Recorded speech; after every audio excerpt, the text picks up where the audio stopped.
Has hell finally frozen over? The Miami Dolphins part ways with Chris Grier, and the fire sale has begun. Let's talk about it. You're listening to the DolphinsTalk.com podcast network.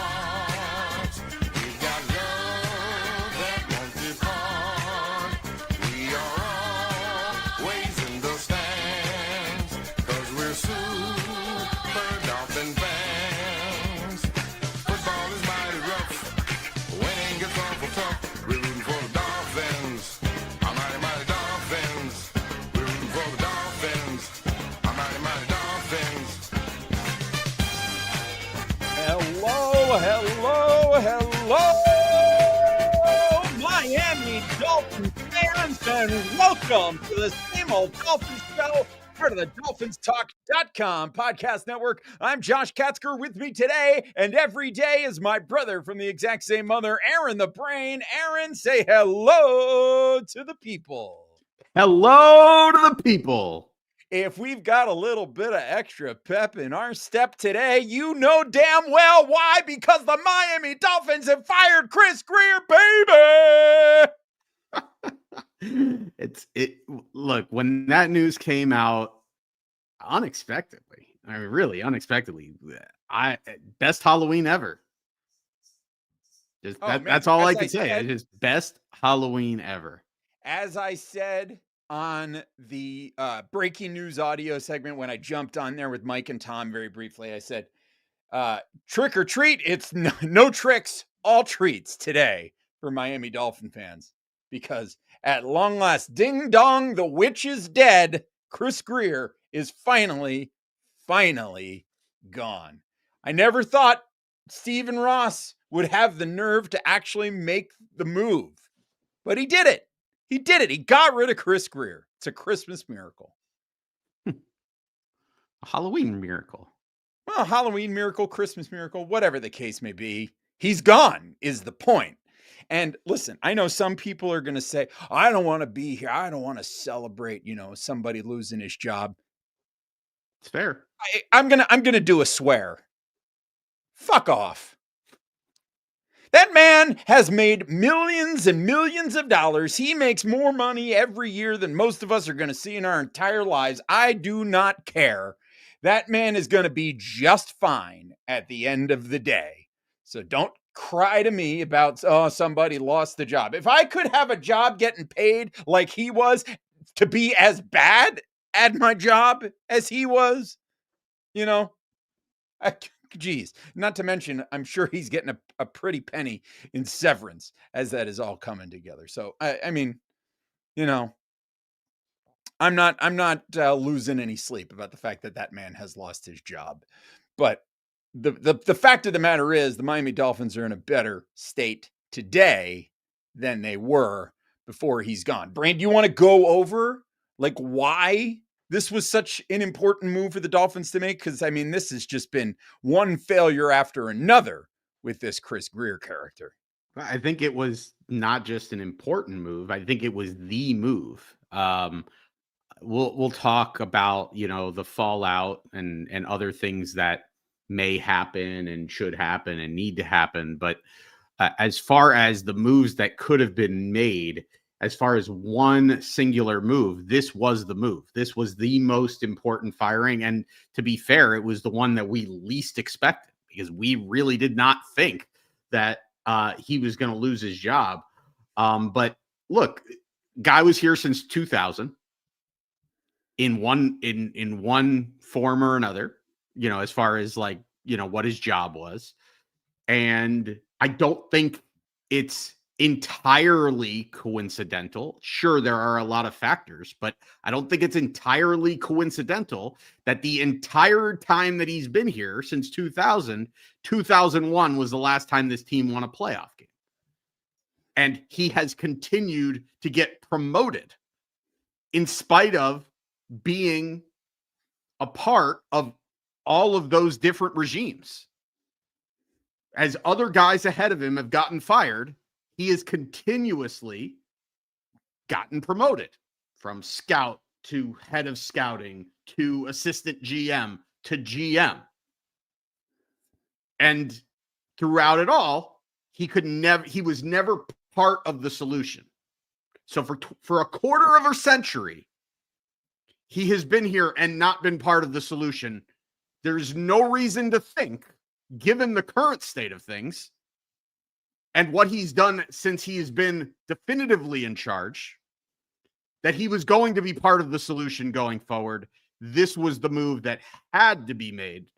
There are other moves that still need to be made, but this was the most important move because now, and like, there's a lot of different ways that this can go, but now there is the opportunity to bring in somebody with a clear vision, an experienced football mind that can shape this thing the way they want, and we can get a full-scale rebuild with a singular vision. Will that happen? That remains to be seen. But we have the opportunity for that to happen now. Yeah, and I think the biggest thing with Chris Grier, and for me, it's the biggest failure for Chris Grier is, and some people, went so far as to put this down as a strength of his, which was we would make the joke that he was basically Instacart for Mike McDaniel or Instacart for Brian Flores. He never, ever had a single cohesive vision for how to build the Miami Dolphins. His plan was always entirely dependent on whatever it was that the head coach, who is a couple rungs below him on the ladder, wanted. And while some people might praise him for going out and getting the groceries that Mike McDaniel or Brian Flores or Adam Gase or Joe Philbin wanted, at some point you need to take a step back and go, wait a minute, how the team is built is your responsibility. You need to have a head coach that you bring in and you say, this is my vision for how this team is going to be built and how this team is going to be, this team is going to play and how this team is going to compete for championships. And the first step of that process is hiring a head coach that is going to fit my vision. But that is not how this Dolphins team has operated, which is part of why this is such a dysfunctional franchise. And we're going to get to the fact that there maybe are some rumors flying around that Mike McDaniel is maybe, in fact, still safe.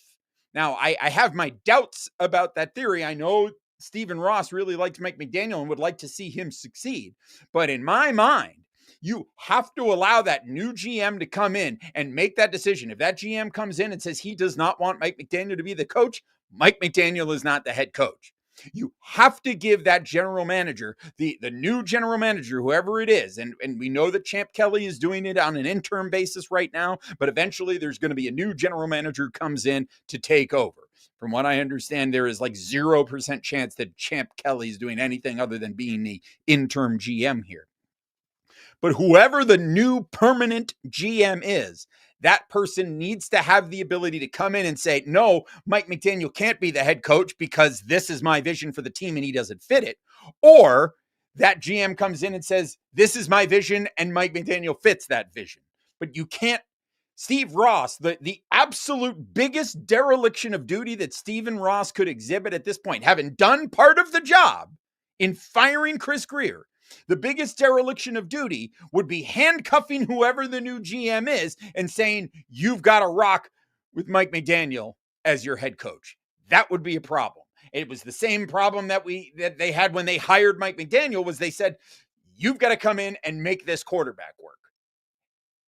You can't do that with the next GM. The next general manager needs to be able to come in and make those decisions for himself and build this team to his liking. There are rumors out there that that's not the case. And listen, there is no organization operationally on the planet that deserves less goodwill than the Miami Dolphins from its fan base. Nobody should be sitting here going, the Dolphins are going to, I trust the Dolphins to get this process right. I don't trust the Dolphins to do anything right.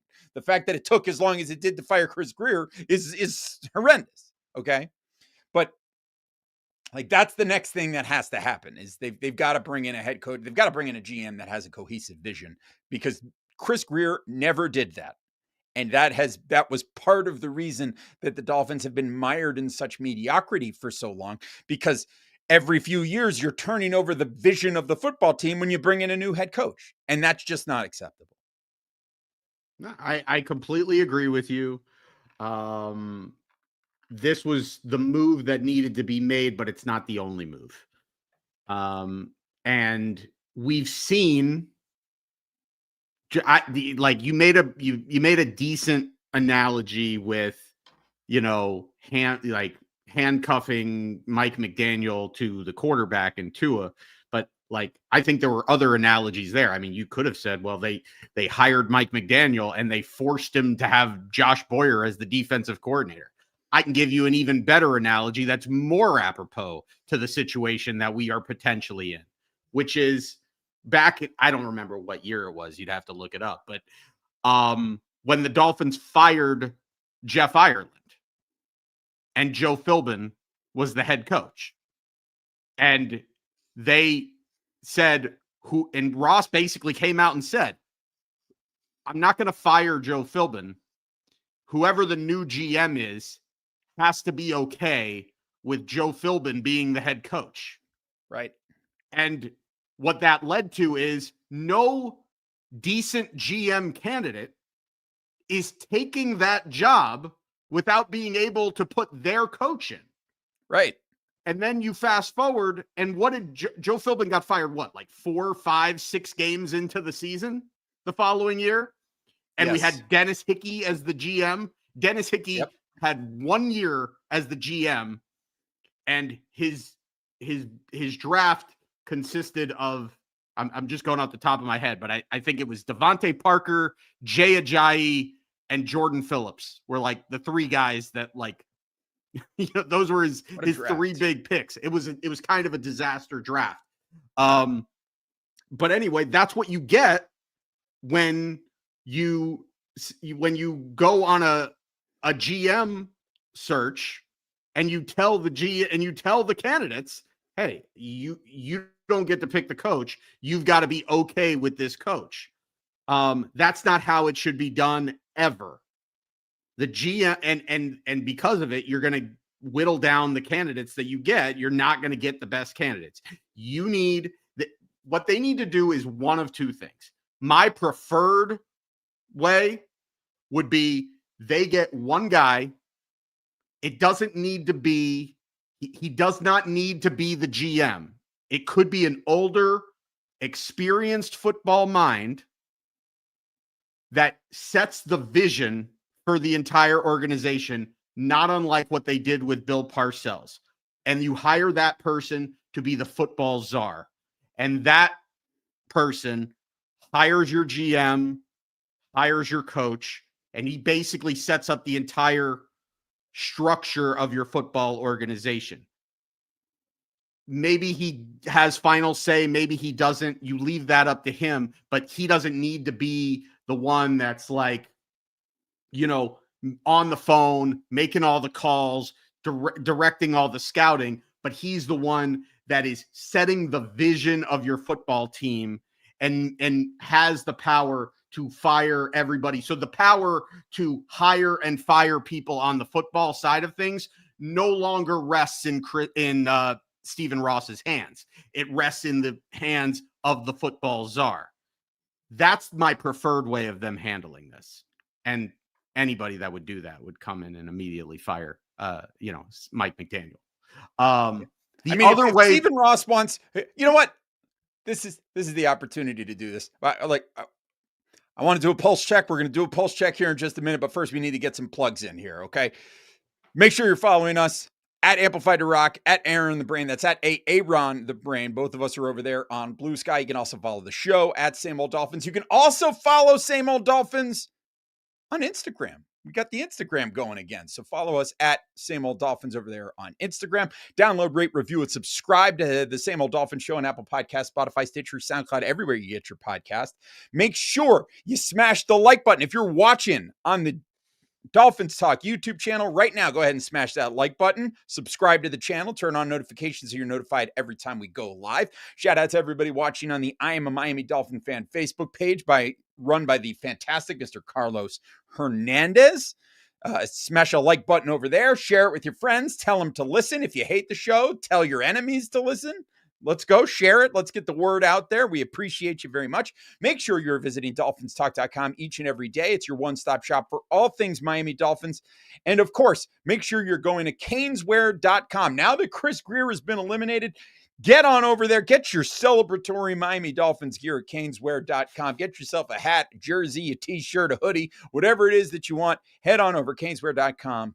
They'll get you covered. The best and most affordable gear for the Miami Dolphins and all of the professional college sports teams in South Florida. That's caneswear.com, caneswear.com. And of course, I also would be remiss if I didn't mention Dolphins Talk Extra. Head on over to patreon.com/Dolphins Talk, where you can join us. For as little as $3 a month, you can get extra podcasts, access to our Discord server, interactive shows, live watch-alongs like we just did for the Ravens game last week. We've got another one coming up here pretty soon. So make sure you're subscribed. Dolphins Talk Extra. That's patreon.com/Dolphins Talk. The link is in the comments. So go ahead and follow through. Click that. Also makes a great holiday gift for the special Miami Dolphin fan in your life. If you subscribe, give them a subscription. You can gift them a year-long subscription to Dolphins Talk Extra. I think it's an outstanding holiday gift. All right.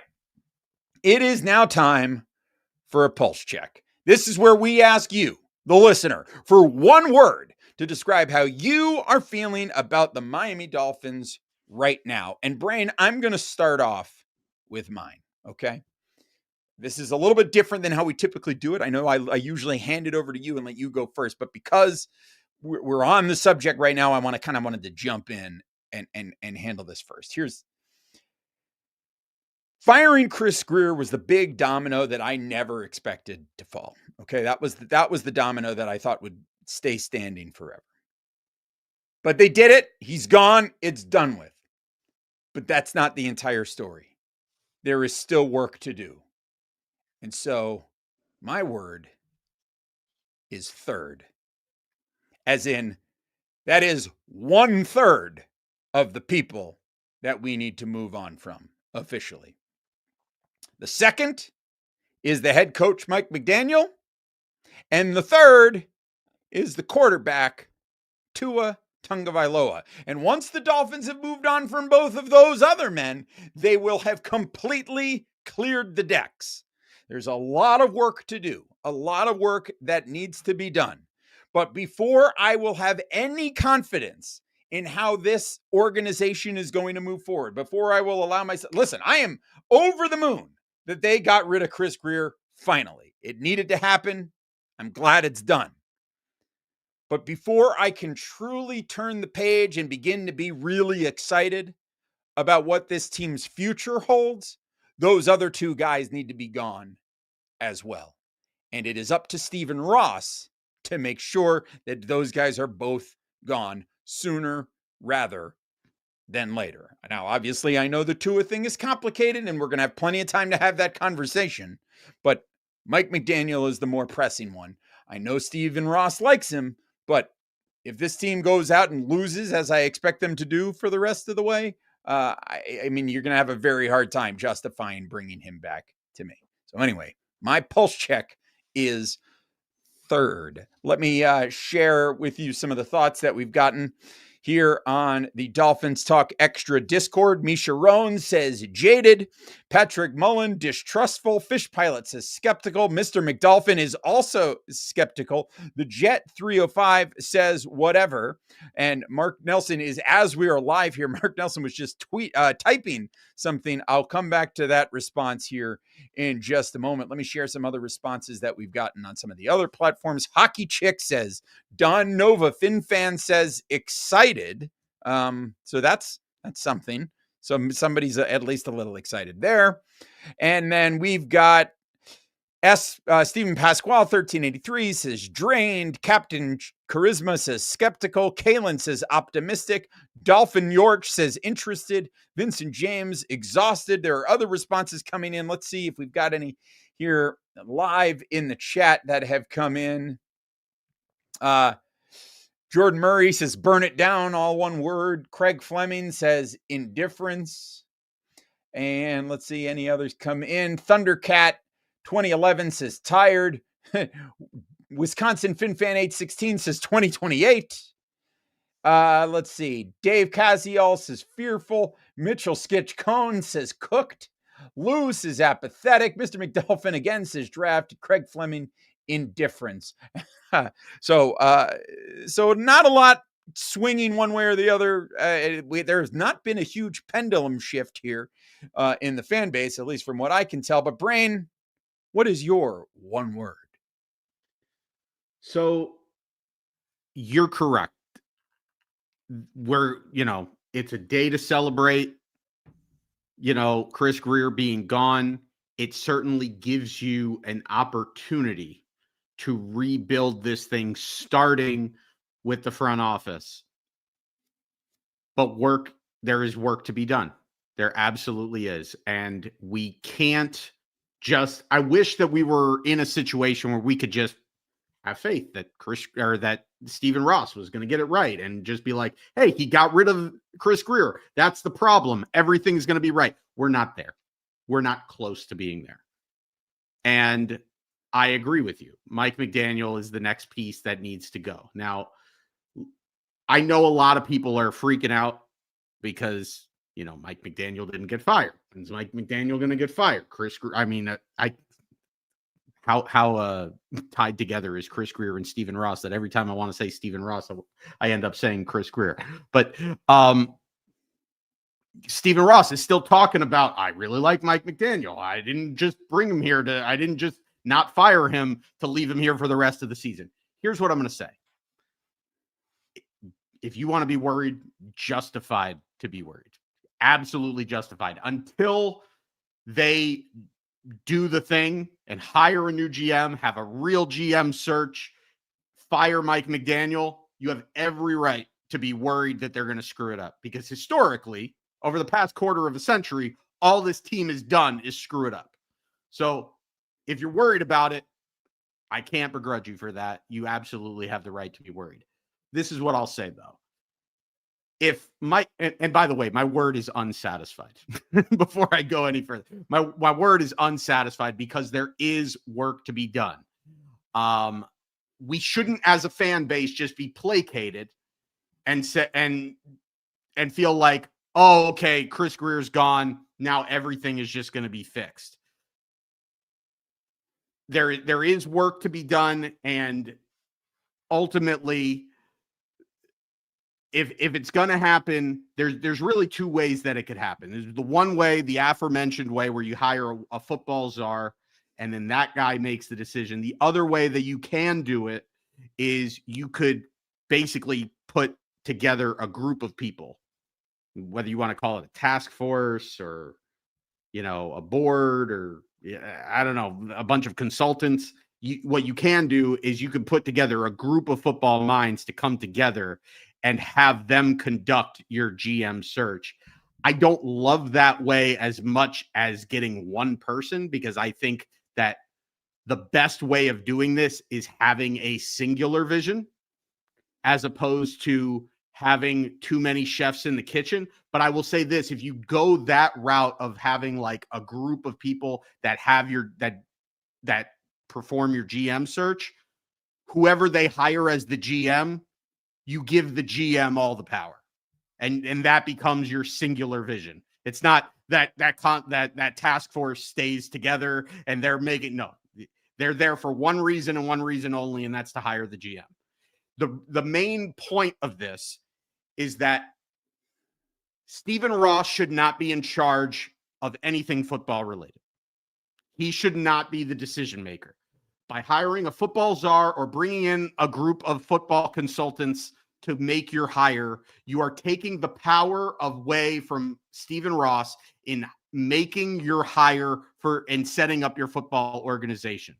The second that Stephen Ross has that power to be the guy, they've already fucked up. They're already done. Oh, we're dropping F-bombs. Holy moly. F-bombs because we have to instill the importance of this situation right now, because it took them a quarter of a century to get Chris Grier out of the room.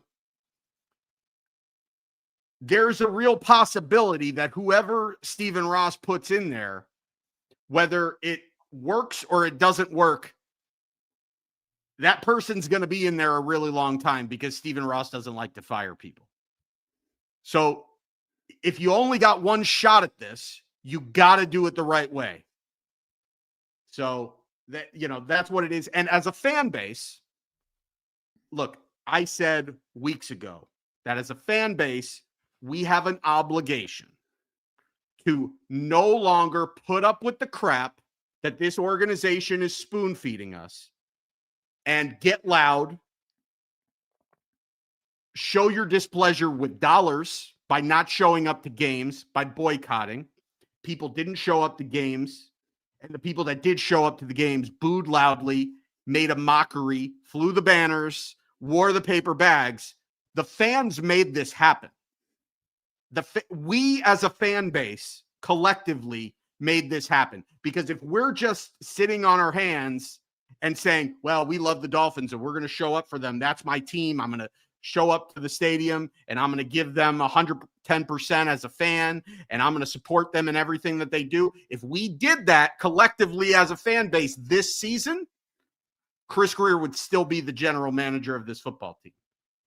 So Mike McDaniel's still here as the head coach. You want Mike McDaniel to get fired? Don't be placated. Be unsatisfied. Still be angry.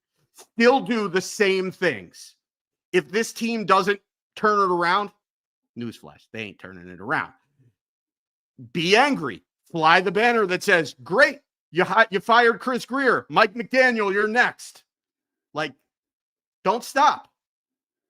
The job is not done. The job has just, basically started. We won a battle in the war, but the war is not over. I'm unsatisfied. Right. Unsatisfied. Just like Churchill said, it's not the beginning of the end. I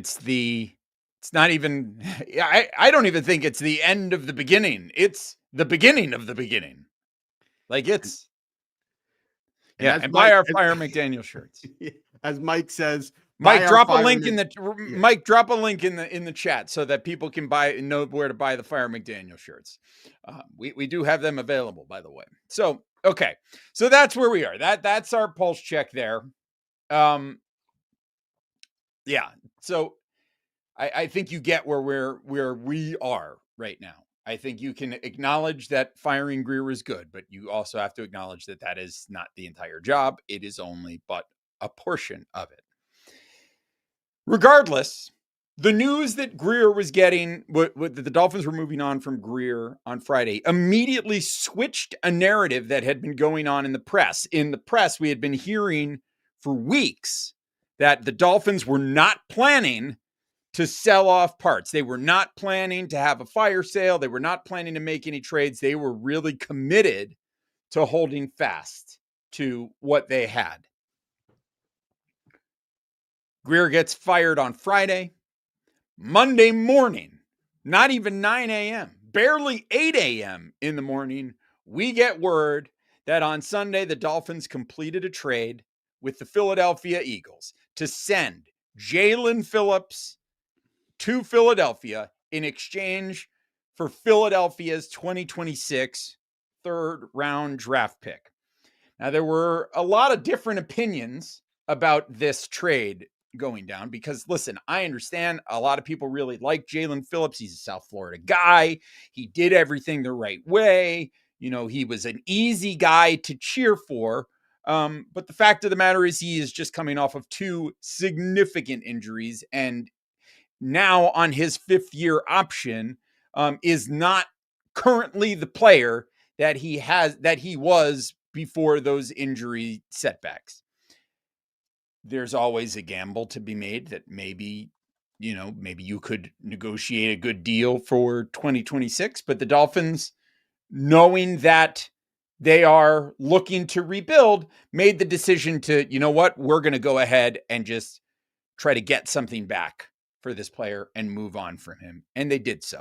I know a lot of people are upset because they like Jaelan Phillips, but the fact is, this is a business at the end of the day, and the Dolphins needed to get some pieces back. Now, there was also some concern because the word came out that there were people, the Dolphins, in order to get Philadelphia to part with the third round pick that they eventually did, that the Dolphins were paying most of the remaining salary that Phillips was due for 2025, and that this was going to, of course, that was money that would not be able to roll over from the 2026 cap. It's that money that the Dolphins are not going to spend. And there was a lot of speculation that was really stupid and that's going to hurt the Dolphins cap bottom line in 2026. And then we got the details from Field Yates, who says the Dolphins converted $5.1255 million of Jaelan Phillips' remaining salary to a signing bonus, and that the Eagles would pay the other $1.5 million of salary for Jaelan Phillips for the rest of 2025. And what that basically means is that by converting that money to a signing bonus, the Dolphins can take that $5.1255 million, basically, $5.25 million, and basically prorate it over the next several years to minimize the cap hit. So, that argument doesn't really hold water. I think the fact that the Dolphins were able to get Philadelphia to a third round pick in exchange for Phillips is fantastic. And, frankly, is more than I expected them to get in return. And so for that, I think it is good business. I'm not really worried about the minimal cap hit, or the minimal effect on the Dolphins cap going forward, especially when the big thing is the Dolphins are not going to be looking to spend money in the next couple of years anyway. The big thing as we go into 2026, the Dolphins are about to, Minkah Fitzpatrick is going to be gone. Bradley Chubb is going to be gone. Tua Tagovailoa, I think, is very possible, is going to be gone. And it's okay that the Dolphins are going to be willing to accept some short-term financial pain here in order to clear the decks. That's going to be part of this process going forward. So am I really worried about things financially going forward? No. And the other thing to consider, because look, Stephen Ross is okay in all of this. He's clearly made that decision that this is okay. So I feel good about this Jaelan Phillips deal. Brain, what are your thoughts on it? Yeah. So first things first, it's very obvious, and this is where Stephen Ross deserves credit for firing Chris Grier when he did. Very clear that Chris Grier was in job-saving mode, not wanting to trade guys, which ultimately would be a detriment for this team in the long term. The second he's gone, all of a sudden, just as we would want, here comes the fire sale. This specific trade, I think it's a good trade. I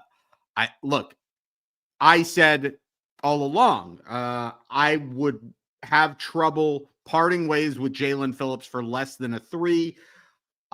Maybe you'd be okay with a 4, but I don't love it. They got a 3. And if you have to pay a little bit to buy that third, even though it's a low third, I'm fine with it because you're getting yourself a top 100 pick. There's no guarantee that that you're going to get a comp pick if you just move on, because if Jaelan Phillips goes out and gets injured, and let's be real, this what he does, who was on a medical retirement in college before coming back and playing at Miami, and the last 2 seasons has been out for the year after injuries in the first part of the season. And look, he deserves his credit for battling back from these injuries. And I still think he's a good player. And I think he could flourish in Philadelphia. It would not shock me if Jaelan Phillips, in that system with those players around him, ends up being a big piece for Philadelphia moving forward and ends up having a great second half of the year. would not shock me in the slightest. But at the same time, it would not shock me if Jaelan Phillips got hurt and was out for the year. And it would not shock me if Jaelan Phillips played the way that he's played so far this season, which is not quite as explosive as he was a couple of years ago when he looked like he was on his way to becoming a Pro Bowl edge rusher. The fact is you don't know. There's too much of an element of the unknown with who Jaelan Phillips is going to be. And the Dolphins are not in a position where they can financially commit to that type of player being a centerpiece on this team as they get ready to go into a massive rebuild, the kind that we haven't seen since the 2018-2019 season. So it was going to be extremely difficult and unlikely that they were going to make a big financial commitment to Jaelan Phillips after this year, knowing that he's on a contract year. So you get what you can for him. Getting a 3rd-round pick, I think, is fair value. I think it's good value. I think it's good business. Well done, Champ Kelly. Yeah, I think at this point, the only kind of deals that we're going to be seeing the Dolphins make and it, going forward is, I think they're going to be little ones here and there. I think I could make an argument that if you can get a good value on a deal for Aaron Brewer going forward to extend him, that might be something that you might want to look into. But I mean, it's also very possible that you bring in the next GM and the next GM says, you know what, Aaron Brewer is way too little. I want big, strong, big offensive linemen. So it's very possible, because Aaron Brewer is here playing center because he fits into the Mike McDaniel ideal of the offensive line. So, I mean, that might not even be a deal. I mean, I think there are other guys out there, really the one that you're looking at in terms of the next big deal the Dolphins might make is probably Devon Achane, quite frankly. But, again, it comes back to the idea of if the Dolphins are actually having a fire sale here, Devon Achane may be one of those guys the Dolphins move on from because they'll be able to maximize value in moving on from him. Would it surprise me if they moved on from Achane? Yes, it would be surprising, but that doesn't necessarily mean that it would be a bad move, especially as I've said before, given the kind of player that Devon Achane is. He is very, very good, but he is a small player. He is also a small player that has had difficulty staying healthy. And the way that the Dolphins use him, he's perfect for the Mike McDaniel scheme. Is he going to be perfect for whoever the next coach is? TBD. So I would open the door to anything being possible. I would, if you're a Miami Dolphin fan, listen, and that's this is the perfect pivot point as we come into this final segment of the show where we're talking about what lies ahead. Because as we're here on Monday evening, we have, about 19 hours until the NFL trade deadline is finalized. And I think I would be surprised if the Dolphins didn't make at least one or two more moves in that time. I think Minka Fitzpatrick is a guy that could go. Bradley Chubb is a guy that has been linked to a couple of other teams. We know that teams have called on Waddle. We know that teams are making inquiries. And I think if I'm Champ Kelly, I'm open to everything. You got to be open to everything because everything is possible at this point. So, Brain, how do you feel in terms of the players that the Dolphins have right now? Are there players that you would be, let me phrase it this way. Are there players that you would be surprised if they were still members of the Dolphins roster after 4 p.m. tomorrow? I think Chubb and Judon, at least one of them are gone. They may decide if they can't get a good deal for Chubb, like if they can't get better than a 6th, they may decide that it's just more valuable to keep him in the locker room and have him on the field and then cut him at the end of the year. I could see that. I hope that's not where they're at, because at the end of the day, like, the season's over. I don't care about this season. Get what you can for these guys for the future. But I would not be shocked if that's the case. And if that was the case, I think Judon goes. I think if Chubb gets traded, I could see a world where they hang on to Judon because they're just like, we need bodies. Like we can't necessarily just get rid of 3 edge rushers and have, because we just don't have any bodies. Then we got to go out and spend money to elevate more guys from the practice squad, or go out and get more street free agents, which it's like, whatever. It wouldn't bother me, but I'm just saying, like, I wouldn't be surprised if they didn't trade both of those guys just because for the sake of they need bodies. I think Minkah Fitzpatrick makes a lot of sense to move on from. I can't see us saying that he's going to be a centerpiece of this team going forward. We've heard rumblings of potentially even Rasul Douglas, who's been the team's best cornerback, who was brought in as a mercenary, signed very late. No real interest in keeping him here long term. So if you look, teams need corners. Like, could you get a 5th round pick for Rasul Douglas? Maybe. I mean, you might even be able to get something better than that. If a team feels like, hey, like we could be a playoff team, but we're concerned about our cornerback depth, like they could bring in Rasul Douglas to be a 2nd or 3rd corner. That could absolutely happen. So he would be a guy that I'd be looking at potentially trading.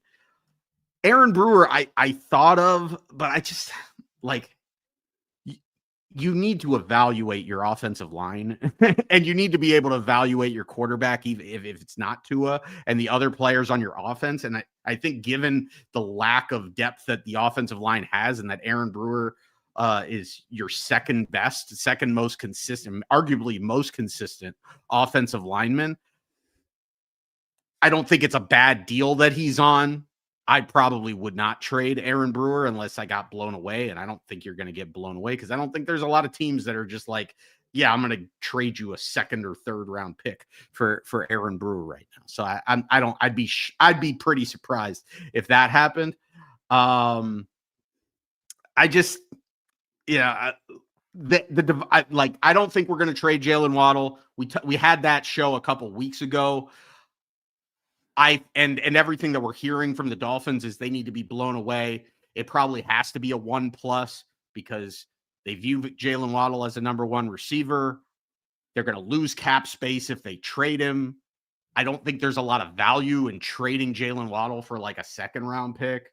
Maybe if you get a 1st round pick. And I don't think that there are a lot of teams that are out there right now and saying, we want to give up a 1st round pick for Jalen Waddle and then spend a bunch of money. So I don't think Jalen Waddle is getting traded. Devon Achane is the most interesting one to me, but he's not getting talked about at all in any sort of mainstream press. And so the lack of any smoke there tells me that it's not going to happen, but it would absolutely be the forward-thinking thing to do. Because Devon Achane, look, let's put Devon Achane aside just for a second. This team is going to go through a massive rebuild. They're going to tear everything down to the studs. They're going to have a massive amount of dead cap space. They're not going to be able to spend money next year. They're probably still going to be putting pieces foundationally in place for 2027. They're probably not going to be in any position to compete until probably 2028 at the earliest. I know some people will say, well, maybe 2027 at the earliest, but realistically, for competing for anything of meaning, probably not until 2028. At that point, Devon Achane is going to be what, in his 7th year in the league as an undersized running back who, is not going to be a featured back. He's a luxury piece. He's a great piece. He's a super talented player and he's super fun to watch. And that's why you can get something for him. That's why it makes sense to trade him and not try to build your team around an undersized running back. It just doesn't make sense. What can you get for Devon Achane? I firmly believe you could probably get a number 2 pick for him, like a number 2. I probably wouldn't necessarily, I wouldn't be jumping to trade him for a 3rd round pick. But I'll tell you what I might consider doing if you can't trade him at the deadline. I might consider tagging him next year and making him either play on the tag next year, which is tricky given the Dolphins cap situation, or tagging him with the intent of trading him. Yeah. Because I can't see giving Devon Achane, $45 million for a 3-year extension on a team where it's just not going to make a difference. Like Devon Achane's your best player right now. Is it making a difference? Is it going to make a difference in 2026? Is it going to make a difference in 2027? If it makes a difference in 2028, great. What, you going to get one good year out of him? Maybe. Yeah. That's a long time from now. The thing is, you don't need to tag him. He's under contract for next year. He's already under contract. The fact is that he's you can't tag. Yeah, you can't tag him. So he's going to demand. He's not a new playing contract. under that contract. Right. No way.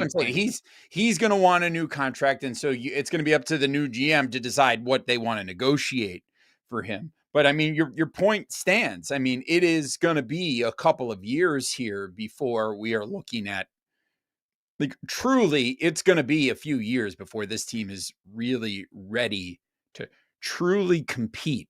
I mean, I think this team was originally, the way the build was originally going for this team, it was that I think they were probably shooting for 23, 24 to be like the real beginning of the competitive window for the Dolphins, with the idea being that they were going to be able to compete year after year after year. But what happened last time is that at the end of before the 22 season, when they went all in and traded for Tyreek Hill, traded all those picks, and then late in the 22 season, they made the trade for Bradley Chubb. The team completely went all in to try to win in the immediate window, and in so doing, completely sacrificed long-term stability of the organization.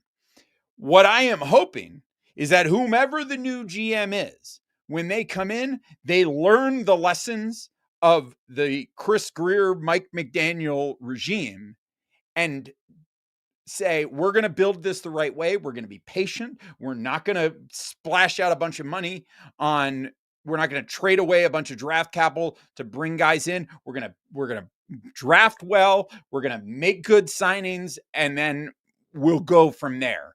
But trading away draft capital just completely crushed the long-term viability of this project. So what they need to do now is they need to trade off whatever assets that you can get to, which serves multiple purposes. One, it allows you to gather additional draft stock going forward. And two, it makes you worse in the short term. And being as bad, make no mistake about it. The best possible thing for the Miami Dolphins organization long-term is for them to go at what they are currently 2-7. The best possible scenario for the Miami Dolphins is they finish this season 2-15. That is the best possible scenario for this team to go forward.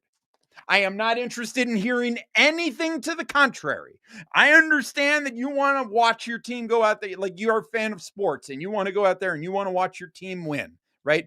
If what you want is to watch your team win and watch your team win championships, you need to make peace with the fact that the best thing for your team right now is for them to lose as many games as possible between now and the end of the season. And frankly, between now and the end of next season, because we're not looking at a competitive team. Okay.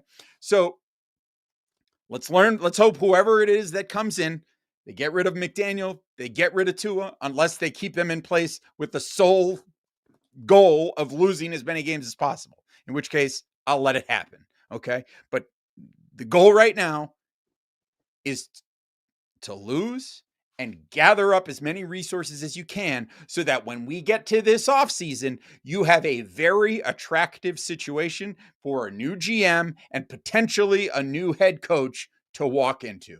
That's the goal at this moment in time. And everything else should be secondary to that goal. Everything. Absolutely. Absolutely. And there's some dialogue here in the chat about,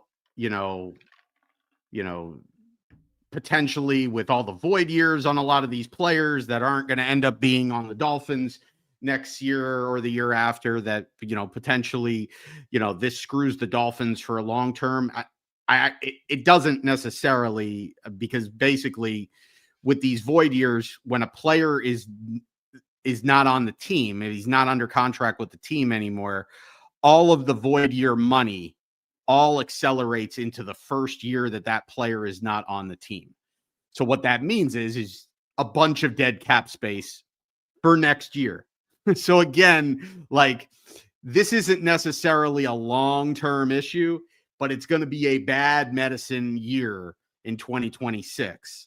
And so that's where the conversation about Tua gets really kind of sticky, because we all want to move on from Tua, but you move on from him and you have a whole bunch of dead cap space that you have to eat for that year. It costs you like $40 million in cap space, and you're already going to have all of this dead cap space from all of these other players. So it's going to be difficult to even field a roster if you cut Tua next year. And that's why there's a lot of talk about, well, trying to trade him and trying to buy a piece of his contract, pay for a portion of his contract to get a team to trade him, kind of like what you did with Jaelan Phillips. And we'll have a lot of time to talk about that. It can be done, but that piece of the puzzle is tricky.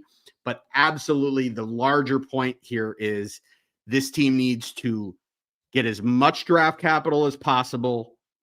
There's a purge coming, whether it's happening right now or it's happening in the off season under the new GM. It's happening. They're not bringing back a lot of these players, so you might as well get what you can out of them, and you might as well lose as many games as possible. And nobody's telling anybody, like I said a couple weeks ago, nobody's saying that these players should go out and try to lose games, or that Mike McDaniel should coach to lose games. Mike McDaniel has been coaching to win games all season, and he's doing a terrible job. So just keep doing what you've been doing. These players have been trying to win all season long. They're doing a terrible job. Take your best players away. They'll keep trying to win. They're not going to do it because they suck and because they're poorly coached. And so organizationally, administratively, this is how you tank. And you can tank and also set yourself up to be better in the future by gaining draft capital. That's absolutely where the focus should be. So there it is. Let us know what you would like to see the Dolphins do. How do you feel about it? Let us know in the comments. We want to hear from you. But that is going to wrap us up for this episode of this episode? What am I doing? What language is that? Iced cream? Iced cream. Perhaps. Anyway. Yes, let us know in the comments. Let us know how you think this all should go. We appreciate you all for listening and tuning in. A reminder to follow us at Amplified to Rock, at Aaron the Brain, at Same Old Dolphins on Blue Sky. You can also follow at Same Old Dolphins on Instagram as well. Download, rate, review, and subscribe to the Same Old Dolphins Show on Apple Podcasts, Spotify, Stitcher, SoundCloud, everywhere you get your podcasts. Subscribe to the Dolphins Talk YouTube channel. If you're watching right now, smash that like button. Go ahead. Smash that like button right underneath this video. We appreciate it very much. Make sure you're visiting DolphinsTalk.com each and every day. Head on over to patreon.com/DolphinsTalk to get in extra content. We got some interactive stuff coming. We got another watch along coming soon. You get access to the Discord channel. And you don't forget, you get our bonus segments every Thursday, including Aaron's Bagel of the Week, which we didn't have a Bagel of the Week last week. So we need to have 2 Bagels of the Week this week, maybe. Whoa. No, I've got 1 bagel of the week. That's fine. Oh, all right. See, where'd you get 2? You don't want it. He's watching his bread intake, which I understand. Listen, you gotta do what you gotta do. So anyway, make sure you're following along. Make sure you subscribe. Dolphins Talk Extra, patreon.com/Dolphins Talk. We'll be back on Thursday to look ahead to the joyful experience of the Dolphins preparing to host the Buffalo Bills at Hard Rock Stadium. That'll be a blast. There might be more Bills fans in the stadium than Dolphins fans on Sunday, which will be exciting to behold. But regardless, we're going to be here because we're here come hell or high water. Good times, bad times, everything in between. We're always going to be here because that's what we do, because they are the same old Dolphins. And this is the Same Old Dolphins Show. So until next time, take care of yourselves and each other. And as always, go Dolphins! Peyton Manning, football czar?